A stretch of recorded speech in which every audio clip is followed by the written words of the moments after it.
모비스님의 법화경 법문. 이것이 법화경이다. 3강. 처음도 좋고 중간도 좋고 끝도 좋아야 한다. 법화경 활용하기. 이 세상에 불교 공부 교재는 많습니다. 그런데 불교를 믿고 깨닫는 데 있어서 경전보다 더 좋은 교재가 없습니다. 저는 금강경은 전 인류의 교과서라고까지 하였습니다. 법화경을 그렇게 말하기는 어렵습니다. 조금 차원이 다른 경전이기 때문입니다. 그러나 불교에 관심이 있고 믿음이 있는 사람에게 법화경보다 더 좋은 교재가 없습니다. 법화경 안에도 스스로 경중의 왕이라는 표현이 나옵니다. 하늘에 무수한 별이 있지만 보름달이 최고이듯이 법화경도 또한 그와 같다. 이 세상에는 별의별 겨울물 강물이 다 있지만 바다가 최고이듯이 법화경도 그와 같다. 이런 표현들이 법화경에 여러 번 나옵니다. 여러분이 진정으로 불교가 무엇인지를 이해하고 싶다면 법화경을 깊이 있게 공부하고 사경하시기 바랍니다. 법화경에는 인생의 교훈이 될 만한 아기자기한 재미있는 비유도 많습니다. 그런 비유들을 기억해서 다른 사람에게 전하면 좋은 전법 자료가 됩니다. 법화경의 영험. 법화경에서는 영험 이야기도 빼놓을 수 없습니다. 돌아가신 이들을 법화경을 통해 천도하는 이야기는 무수히 많지만 더 중요한 천도는 살아있는 나 자신을 천도하는 일입니다. 죽지도 않은 나 자신을 천도하라니 무슨 말인가요? 자기의 본정신을 잃고 경계에만 끄달려 다닌다면 이 또한 나무에 의지하고 풀에 의지한 영가들과 조금도 다를 바가 없습니다. 법화경을 제대로 깨달아서 우리들 자신이 경계에 끄달리는 영가의 차원에서 벗어나는 것이 살아있는 영가 천도입니다. 그래서 진정한 사람 가치를 충분히 하는 일, 이것이 급한 일입니다. 광명. 부처님이 광명을 놓아 온 우주를 환히 비추자 그 빛 속에 별별 사람의 모습과 불법을 이해하고 수행하는 모습이 다 나타났습니다. 장차 무슨 이익이 있다고 이러한 광명을 놓으십니까? 부처님이 보리도량에서 얻은 미묘한 법을 설하시려는 것입니까? 저희들을 위하여 수기를 주시려는 것입니까? 미륵보살이 문수보살에게 묻습니다. 이어서 그 뜻을 설해달라고 간청합니다. 이름의 비밀. 문수사리 보살이시여 사부대중과 용과 신들이 우리 보살님을 우러러 비오니 무슨 뜻인지 말씀하여 주소서. 문수보살은 경전상에서 과거 천불의 스승이라는 표현을 합니다. 지혜를 통해서 일천 부처님을 부처가 되게 하는 스승이 문수보살입니다. 보살의 이름은 불교가 사람들에게 일러주고자 하는 숭고하고 좋은 뜻을 상징합니다. 문수는 지혜, 보현은 지혜의 실천, 관세음은 자비, 지장보살은 서원, 원력을 뜻합니다. 저는 이것을 불명호의 비밀, 보살명호의 비밀이라고 표현합니다. 그 사실을 몰라야 할 사람에게는 비밀이고 모를 때는 비밀이지만 아는 사람에게는 비밀이 아닙니다. 부처님 명호와 보살의 명호 속에 담긴 비밀은 선교율 법회에서 교가 밝혀야 할 내용입니다. 기존의 신앙심을 가지고 있는 불자들에게는 충격이나 놀라움이 될지 모르지만 경학을 전문으로 공부하는 사람들은 그러한 것을 밝히고 이야기할 수밖에 없음을 감안하고 들어주어야 합니다. 5대 법장, 과거 천불의 스승이라고 하는 문수보살이 부처님이 광명을 놓는 문제에 대해 과거의 사례를 들어 이야기합니다. 이 때문에 문수사리 보살이 미륵보살 마하살과 여러 보살들에게 말씀하였습니다. 선남자들이여, 내 생각으로는 아마 부처님께서 큰 법문을 말씀하시며 큰 법의 비를 내리시며 큰 법의 소리를 부르시며 큰 법의 북을 치시며 큰 법의 뜻을 연설하시리라 여겨집니다.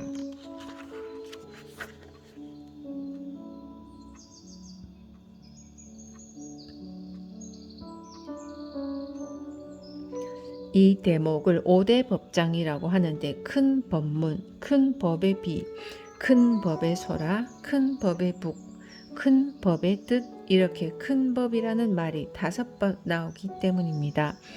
부처님은 그동안 이 세상에 없던 무수한 법문을 이야기해 왔습니다.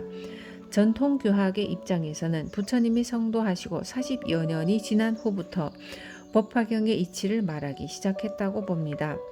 부처님이 40년 이상 무수한 법문을 했지만 가슴속에 묻어두었던 진정한 법문을 하려는 큰 불사를 앞두었기 때문에 이렇게 상서로운 광명을 놓은 것입니다. 상서를 보인 이유. 오늘 부처님께서 광명을 놓으심도 그와 같아서 모든 중생들로 하여금 세상 사람들이 믿기 어려운 법문을 듣고 알게 하시려고 이러한 상서를 나타낸 것입니다. 세상 사람들이 믿기 어려운 법문이라고 한 대목을 꼭 기억하기 바랍니다. 40년간 부처님 앞에서 법문을 들은 큰 제자들이 이 법문을 받아들이지 못하고 결국 5,000명이나 대법석에서 일어나 법당 밖으로 나가는 사건이 실제이든 상징이든 법화경에 기록되어 있습니다. 그만큼 믿기 어려운 법문이라고 여기 나와 있습니다. 봉은사에서 발간하는 판전 2012년 1월호에는 저의 강의가 요약되어 실렸는데 타이틀로 사람 외에 달리 부처가 있겠는가 라고 나왔습니다. 우리는 지금 마음속으로 온갖 꼼수를 다 부리고 삽니다. 남은 몰라도 스스로는 그것을 압니다. 그런 우리 자신을 보고 꼼수 부려도 괜찮다, 당신은 부처님이다 라고 말한다면 믿을 사람이 몇이나 되겠습니까? 음모와 시기와 질투와 분노 이런 것으로 꽉 차 있는데 어찌하여 이러한 나 자신을 부처라 하는가? 하느님이라 하는가? 믿기 어려울 것입니다. 그래서 여기 믿기 어려운 법문을 듣고 알게 하시려고 이러한 상서를 나타내신 것입니다. 라는 말이 먼저 나옵니다. 이 법화경이 끝날 때까지 여러분은 당신은 부처님이라는 말을 수백 번 반복해서 들을 것입니다. 착한 일을 하고 봉사를 잘한다고 해서 보살이 되고 부처가 되는 것이 아닙니다. 그런 권선징악은 유치원에서도 가르칩니다. 부처님이라고 하는 이 사실에는 다른 뜻이 더 있을 것이다. 선량하고 의리 있고 점잖고 사람 됨됨이가 뛰어난 것만으로 부처라고 하지는 않을 것이다. 이러한 내용을 자꾸만 듣다 보면 결국 믿기 어려운 것이 아니구나 하고 이해할 때가 있을 것입니다. 경전 속 이름의 비밀. 이제 부처님 이름의 비밀, 보살 이름의 비밀을 제대로 이야기할 단계가 왔습니다. 여러 선남자들이여 과거에 한량없고 그지없고 불가사의한 아승직업 전에 부처님이 계셨습니다. 이름은 일월 등명, 열애, 응공, 정변지, 명행족, 선서, 세간의, 무상사, 조장부, 천인사, 불, 세존이셨습니다. 인간의 역사는 기껏해야 2, 3만 년이고 지구 역사는 6, 70억 년입니다. 그런데 여기에 한량없고 그지없고 불가사의한 아승직업 전에 라는 말이 나옵니다. 가로 세로 높이가 각각 40자 되는 거대한 반석이 있습니다. 그 반석에 깃털처럼 가벼운 옷을 입은 하늘의 선녀가 100년에 한 번씩 내려와서 놀다가 갑니다. 선녀들이 입은 얇은 옷깃이 반석을 스쳐 반석이 다 닳아 없어졌을 때를 일겁이라고 합니다. 겁에 대한 여러 이야기 중에 하나입니다. 고작 6, 70억 년 전에 고작 6, 70억 년의 지구 역사를 아승직업이라고 하는 이 긴 세월에 비교할 수 없습니다. 그러한 한량없고 그지없고 불가사의한 아승직업 전에 부처님이 계셨습니다. 이름이 일월등명입니다. 일은 일, 해, 태양이 떠서 환하게 밝습니다. 월은 달, 밤에는 달이 떠서 환합니다. 등은 등불입니다. 해도 달도 없을 때는 등불을 켜서 환하게 밝힙니다. 이 세 가지만 있으면 어떤 어둠도 밝힐 수 있습니다. 무엇으로 밝히든지 환하게 밝힘으로 명입니다. 부처님이 처음 법화경을 시작할 때 광명을 놓아서 1만 8천 국토를 보였습니다. 인간 삶의 전 영역을 18개라고 합니다. 이것 외에 다른 삶의 모습이 없습니다. 그 모든 삶을 지혜의 빛으로 비춰본다는 뜻입니다. 1월 등명은 그러한 의미입니다. 석가모니 부처님의 스승을 연등 부처님이라고 합니다. 법화경뿐만 아니라 금강경에도 나오는 이야기입니다. 석가모니 부처님은 평범한 인간이었는데 깨달음을 터득하고 나서 부처라는 소리를 들었습니다. 그리고 당당하게 지혜의 길을 보여주셨습니다. 그 석가모니 부처님의 스승이 연등 부처입니다. 연등은 지혜의 등불을 켠다는 뜻입니다. 결국 석가모니 부처님이 깨달음으로 해서 지혜의 등불을 밝히게 되었다는 뜻입니다. 이런 것이 경전의 비밀입니다. 아는 사람에게는 비밀이 아니지만 모를 때는 그런 것이 비밀입니다. 저도 어릴 때는 과거 연등 부처님 계셔서 억만 년 전에 그 연등불에게서 이러고 저러고 배우고 닦아 석가모니 부처님이 되었나 보다 라고 알고 그것을 철저히 믿었으나 경전을 좀 더 보고 사유하다 보니 어느 날 이것은 부처님께서 지혜의 깨달음을 터득한 것을 바로 당신의 스승이라고 한 말이구나 라고 알게 되었습니다. 이 시대는 그 어느 것도 환하게 다 밝혀진 시대입니다. 경전은 그러한 것을 또 제대로 알아야 한다고 말하고 있습니다. 부처님 중에 부처님이라고 하는 비로자나 불은 법신불입니다. 법신불을 광명변조라 합니다.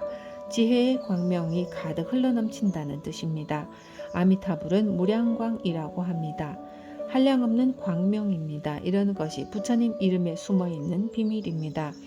아는 사람은 경전에서 이렇게 이야기하는 것을 듣자마자 바로 압니다. 비밀도 아닙니다. 그렇지만 모르는 사람에게는 영원히 비밀로 남아 있습니다. 이러한 이야기들은 다음에 또 말씀드릴 기회가 있을 것입니다. 처음도 좋고 중간도 좋고 끝도 좋아야 한다. 정법을 연설하시니 처음도 훌륭하고 중간도 훌륭하고 끝도 훌륭하였습니다. 우리는 흔히 유종의 미라는 표현을 하는데 유종의 미만 가지고는 안 됩니다. 처음도 좋아야 하고 중간도 좋아야 하고 끝도 좋아야 합니다. 어떤 일을 하든지 그렇습니다. 여행을 할 때도 마찬가지입니다. 다 같이 여행을 잘하고 돌아올 때 싸워서 다시는 친구고 뭐고 없다면 어떻게 되겠습니까? 처음도 좋고 중간도 좋고 끝도 좋아야 합니다. 경전은 부처님이 설법하시는 것이 그러했다고 단순히 써놓은 것이 아닙니다. 우리 삶의 모든 영역에서 그렇게 하라는 것입니다. 가정생활도 그렇습니다. 처음도 좋고 중간도 좋고 끝도 좋아야 합니다. 경전을 모두 일상생활에 도입해서 해석해야 합니다. 부처님은 무엇을 가르쳤는가? 일월 등명불은 이치는 심원하고 말씀은 능숙하고 미묘하며 순수하고 복잡하지 않았으며 맑고 깨끗한 범행을 갖추었습니다. 경전을 해석하다 보면 별 뜻도 없는 것을 논리적으로 복잡하고 어렵게 설명하는 경우가 많습니다. 일월 등명불은 그렇지 않았다는 것입니다. 맑고 깨끗한 범행을 갖춘 일월 등명불은 어떤 법문을 했을까요? 경전에서는 일월 등명불의 가르침이라고 했지만 석가모니 부처님이 깨달음을 얻고 우리에게 가르치신 내용들이 그대로 나옵니다. 성문에게는 사성제를 가르치다. 성문을 구하는 이에게는 4가지의 진리를 알맞게 말씀하여 나고 늙고 병들고 죽음을 벗어나서 궁극에는 열반을 이루게 하셨습니다. 성문에게 고집멸도라고 하는 4가지 진리의 사성제를 가르쳤습니다. 냉정하게 말하자면 이것은 불교에서 초등학교 정도의 과정입니다. 인생은 괴롭다. 괴로움은 원인이 있다. 이것저것 모였기 때문에 괴로움이 있다. 그러면 그 괴로움을 소멸해야 한다. 소멸하려면 방법이 있는데 팔정도가 그것이다. 이것이 가장 초보적인 불교의 가르침입니다. 그래서 일월 등명불은 성문을 구하는 이에게 사성제를 이야기해서 생로병사에서 벗어나게 했습니다. 불교 안에는 그보다 더 낮은 차원으로 인천인과교도 있습니다. 복을 구하고 승진을 구하고 합격을 구하고 매매가 성사되기를 바라고 건강을 바라는 사람들이 다 와서 기도하면 성취가 된다고 하는 인천 인과교는 불교의 차원에는 들어가지 않지만 그 나름대로 근기나 수준에 따라 그러한 믿음이 필요한 사람들이 있기에 불교 안에 펼쳐놓았습니다. 벽지불에게는 12인연을 설하다. 벽지불을 구하는 이에게는 12가지 인연을 알맞게 말씀하셨고 무명, 행, 식, 명색, 유깁, 촉, 수, 애, 취, 유, 생, 노사, 가 12인연입니다. 무명은 무지이고 행은 잠재적 형성력이며 식은 식별작용이고 명색은 이름과 형태, 인식 대상이며 유깁은 눈, 코, 입, 귀, 혀, 몸, 뜻 등의 감각기관이며 촉은 감관과 대상 간의 접촉이고 수는 감수작용, 애는 맹목적 충동, 망집, 갈망에 비유되는 것이며 취는 집착, 유는 생존, 생은 태어나는 것, 노사는 무상한 모습입니다. 이것이 1월 등명불이 벽지불은 연각에게 가르친 중학교 수준의 가르침입니다. 사성제를 공부해서 조금 차원이 높아진 사람들이 이것을 배웁니다. 12인연은 우리 불자들이 잘 외우는 반야심경의 근거에서 설명하면 쉽습니다. 반야심경에는 무고집멸도라고 해서 사성제도 없고 무안입이 설신의, 무무명, 영무무명진 내지 무노사, 영무노사진이라고 해서 12인연도 없다고 했습니다. 법화경보다 차원이 훨씬 아래인 반야심경에도 공이 나옵니다. 벽지불에서 공부하는 내용은 인연의 이치인 연각의 이치이고 공의 이치입니다. 보살에게는 육바라밀을 가르치다. 여러 보살들을 위해서는 6가지 바라밀다를 알맞게 말씀하여 최상의 깨달음을 얻어 일체의 지혜를 이루게 하셨습니다. 보살의 길을 가는 사람에게는 육바라밀을 이야기했습니다. 이것은 고등학교 수준입니다. 육바라밀은 자리이타가 겸해 있습니다. 보시, 지계, 인욕은 다른 사람을 이롭게 하는 이타이고 정진, 선정, 지혜는 자신을 이롭게 하는 자리입니다. 자기에게 이로운 것을 통해서 다른 사람을 이롭게 하는 것이 자리이타입니다. 자리이타가 보살의 길이고 보살의 덕목입니다. 반야심경에서는 공을 이야기하면서 아직 육바라밀을 이야기하지 못하고 있습니다. 연기나 공은 제대로 이해하기 어렵지만 그것을 터득하기만 하면 우리 삶에 어마어마한 이익이 있습니다. 하지만 경전을 앞에 놓고 한치의 오차도 없이 냉정하게 이야기하기로 한다면 사성제는 초등학교 수준의 수행 방법이고 연기의 이치인 12인연과 공은 중학교 수준의 수행이고 육바라밀은 고등학생이 수행하는 과정입니다. 법화경은 인불사상을 가르친다.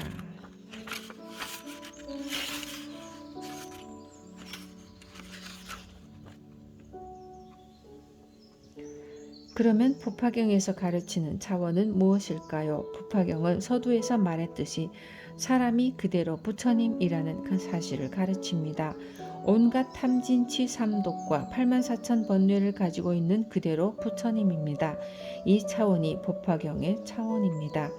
법화경에서는 육바라밀을 닦자, 공을 실천해야 한다, 발정도를 닦자 등의 이야기가 없습니다. 부처면 다고 부처면 됐지 더 이상 다른 이야기가 무슨 필요가 있겠는가 하는 차원입니다. 오직 우리가 있는 그대로 부처라는 사실을 일깨워주는 것이 법화경입니다. 이 사실을 알리기 위해 법화경에서는 별별 비유를 다룹니다. 예를 들어서 어떤 장자의 아들이 어릴 때 길을 잃고 50년 세월 동안 거지가 되어 혼자 돌아다니다가 어느 날 거부장자가 된 아버지 집에 이르러 50년 전 잃어버린 아버지를 만나게 됩니다. 그리고는 그는 한순간에 아버지가 이룩해 놓은 어마어마한 재산을 그대로 자기 재산으로 쓸 수 있게 됩니다. 또 어떤 거지가 있었는데 굉장한 부자 친구를 만났습니다. 부자 친구는 거지 친구에게 한턱 잘 대접했습니다. 술까지 대접받아 거나하게 취한 거지 친구가 잠든 사이에 공무로 여행을 가야 하는 부자 친구는 잠든 거지 친구의 옷주머니에 값으로 헤아릴 수 없는 대단한 가치의 무가보라고 하는 보석을 넣어주고 떠납니다. 그런데 거지 친구는 그 사실을 모르고 오랜 세월을 계속 거지로 살았습니다. 그러다 어느 날 그 부자 친구를 다시 만나게 되었습니다. 이 사람아, 내가 그때 넣어준 보석은 어떻게 하고 아직도 거지로 살고 있는가? 부자 친구가 거지 친구의 주머니를 보니 무가보의 보석이 그대로 있었습니다.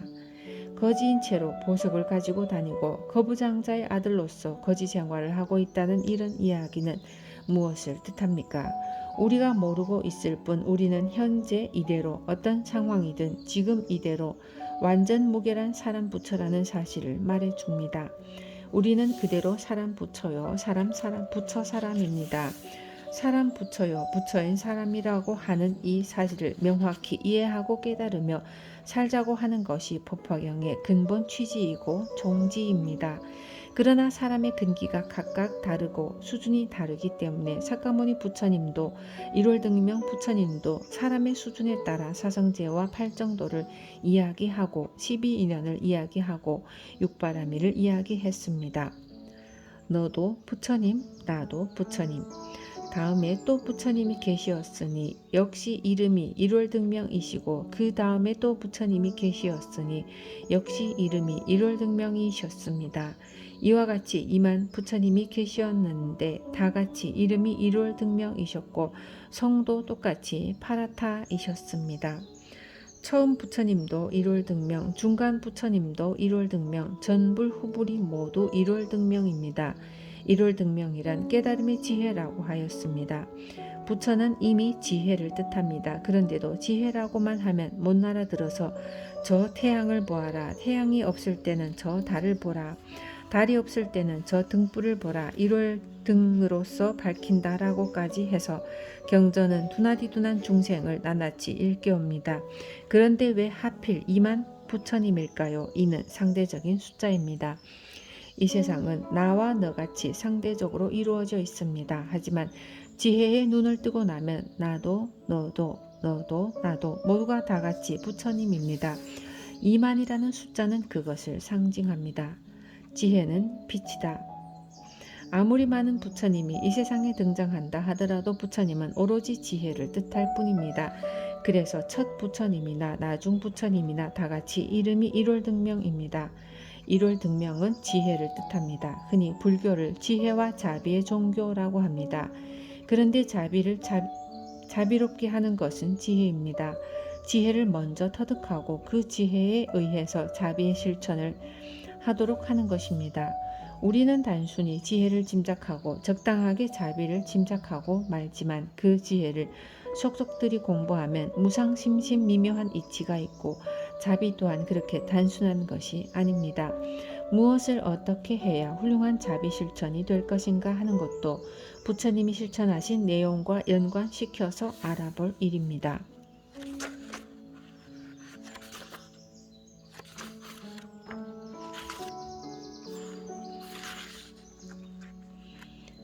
이만불이 똑같이 1월 등명이다. 그래서 저는 이만 부처님이 계시었는데 다같이 이름이 1월 등명이었습니다. 라는 대목을 중요하게 생각합니다. 이름을 지을 재주가 없어서 2만 명에게 똑같은 이름을 지었겠습니까? 초등학생에게 이름을 지으라 해도 10개는 지을 텐데 어째서 2만 부처님에게 한 이름을 지었을까요? 이런 것을 사정없이 분석하고 따지고 파헤쳐서 경전이 우리에게 이해시키려는 것을 알아야 합니다. 앞사람도 1월 등명, 뒷사람도 1월 등명, 옆사람도 1월 등명인 것에는 참으로 심오한 뜻이 담겨 있습니다. 1월 등명은 지혜입니다. 불교는 처음부터 끝까지 지혜를 창조합니다. 지혜가 있으면 모든 문제가 해결되기 때문입니다. 그래서 우리는 끊임없이 지혜를 갈고 닦아야 합니다. 법화경의 열쇠는 여기에 있습니다. 그 나머지는 우리들의 신념을 좀 더 확고히 해주는 내용입니다. 지혜가 없다면 상처투성이 삶을 살아간다. 금강경에도 나오지만 지금 이 순간 뭐가 어찌 되어 이 세상이 캄캄해진다고 합시다. 태양도 없어지고 달도 없어지고 전기불도 없어졌다고 합시다. 어떻게 되겠습니까? 빛 없이 어디를 갈 수 있겠습니까? 밖을 나간들 집으로 돌아갈 수 있겠습니까? 곳곳에서 피투성이 상처투성이의 삶을 살 것입니다. 집에 못 돌아간다고 하는 이 말도 잘 이해해야 합니다. 밝음이 없다면 집에 못 돌아가고 상처투성이, 피투성이의 삶을 살 수밖에 없습니다. 지혜가 빛입니다. 그동안 우리는 자이든 타이든 상처투성이의 인생을 살아왔습니다. 되돌아보면 그것은 무조건 지혜가 없었기 때문입니다.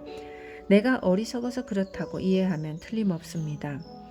아닌데요. 내 자식이 죽어서 그런데요. 이런 말에 할 말이 없을 것 같지만 아닙니다. 부처님은 냉정하신 분입니다.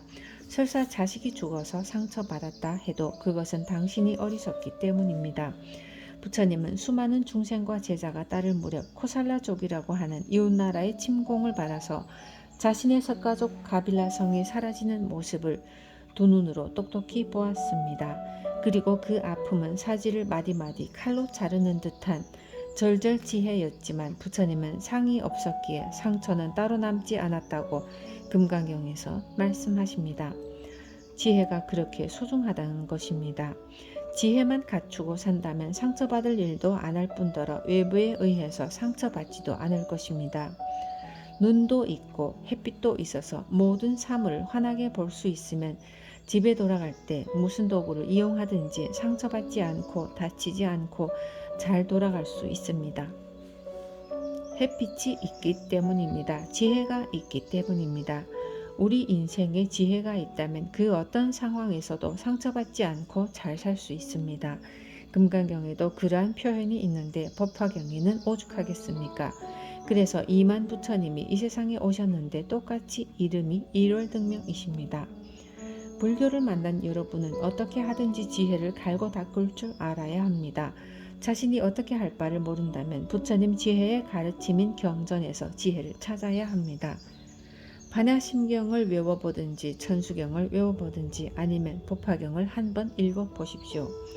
거기서 내게 부족한 지혜를 찾아 어떻게 하든지 지혜로서 우리의 인생을 잘 가꾸고 닦을 줄 알아야 합니다. 이러한 메시지가 법화경 서두에 담겨 있습니다. 앞에 부처나 뒤에 부처나 똑같이 일월등명입니다. 여기에는 엄청난 교훈이 있다는 사실을 기억하면 좋겠습니다. 시간의 진실. 이만 일월등명 부처님 중에 마지막 부처님에게는 출가 전에 8왕자가 있었습니다. 아버지가 출가하여 깨달음을 얻자 8왕자도 출가하였고 그중 맨 마지막 왕자가 사카모니 스승이라고 이야기되는 연등불이 되었습니다. 저는 이야기되는 이라고 경전의 비유를 터놓고 말씀드리겠습니다. 지구의 역사는 70억 년밖에 안 되니 여기 나오는 이야기들은 지구가 천번만번 생기기도 전의 이야기입니다.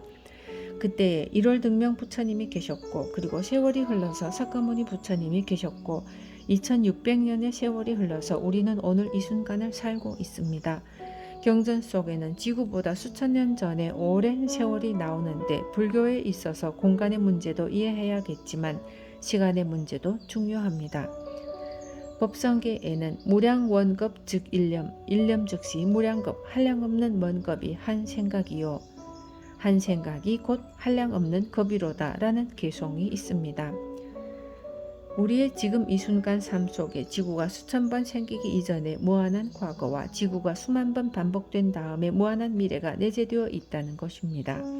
여기 있는 종이나 책도 그렇습니다. 책을 만든 지는 10년이 되었더라도 종이의 원료인 나무의 역사는 얼마이고 나무의 나이가 5,60년이라면 그 나무의 원료가 된 물과 공기의 역사는 또 얼마인가요?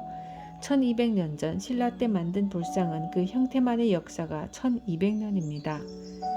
그렇다면 재료인 돌의 역사는 얼마인가요? 금방 생겼다 사라지는 종이의 역사나 인생의 역사나 꽃 한 송이의 역사에 이르기까지 근원을 추적해 본다면 우리로서는 도저히 상상할 수 없고 길고 긴 세월이 그 속에 스며 있습니다. 우리 인생을 두고 100세 시대라고 하지만 천배만배의 역사보다 더 오래일 것이고 앞으로도 천배만배의 역사보다 더 오랜 삶일 것입니다. 형태는 바뀌겠지만 우리 본질의 역사는 그와 같습니다. 그러한 내용들을 이 속에 다 담고 있습니다.